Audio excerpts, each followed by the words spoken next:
Welcome to the Fear and Greed Afternoon Report for Tuesday, the 25th of October 2022.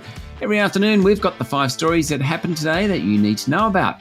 Story number 1, it's budget night, and Federal Treasurer Jim Chalmers will stand before Parliament at 7:30pm and read out his speech on where money will be spent and how taxes will be levied, as well as his prognosis for the economy.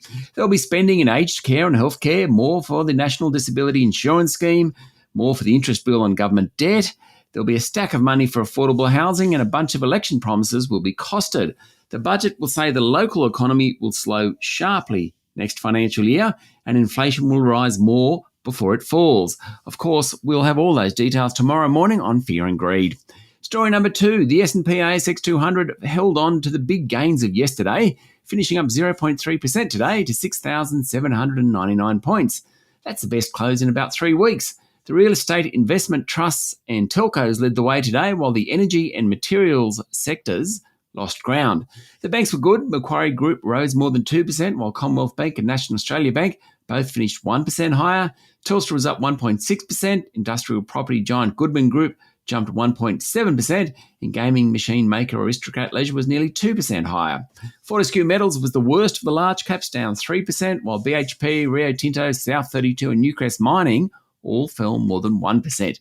Best on the day was lithium producers Sayona Mining, up 11%. The worst performer was plumbing parts group Reliance Worldwide. It slumped 13% after warning of rising input costs and a hit from the strong US dollar.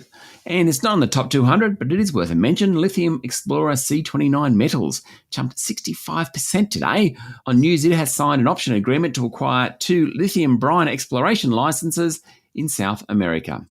Story number 3, Greens Senator Lydia Thorpe, who was dating a bikie leader while part of the Joint Committee on Law Enforcement looking into bikie gangs, today told Senate she wouldn't resign. Senator Thorpe said she briefly dated the bikie, Dean Martin, and any information she received in Parliament was treated with confidence. She did concede that she should have disclosed the relationship to Greens leader Adam Bandt, and finished by saying she wasn't going anywhere. Senator Thorpe has been referred to the Senate Privileges Committee. Story number 4, Ampol share price tumbled more than 11% today after warning of weakening business conditions. Chief Executive Matt Halliday said he expected further volatility in the market, and he highlighted the recently announced increase in Chinese export quotas. The refiner and retailer still expects a bumper profit this financial year, with pre-tax earnings for the 9 months to September coming in at $1 billion. It's about double a year earlier. Ampol's Lytton oil refinery plant is one of only 2 left in Australia, along with Viva Energy's Geelong plant. And story number 5, Treasurer Jim Chalmers has congratulated Rishi Sunak on winning the contest to become the UK's new Prime Minister. Dr Chalmers said Sunak's win, after previously losing to Liz Truss for the Prime Ministership, showed his commitment and persistence. He also called him a friend of Australia and noted that it was not insignificant that the UK has elected its first non-white Prime Minister.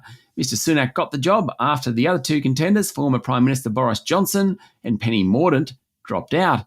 He's the 3rd British Prime Minister in 3 months and the youngest PM in modern times. He's also very rich, with his family wealth put at around £700 million. What's that, about 1.3 billion Aussie? Not bad.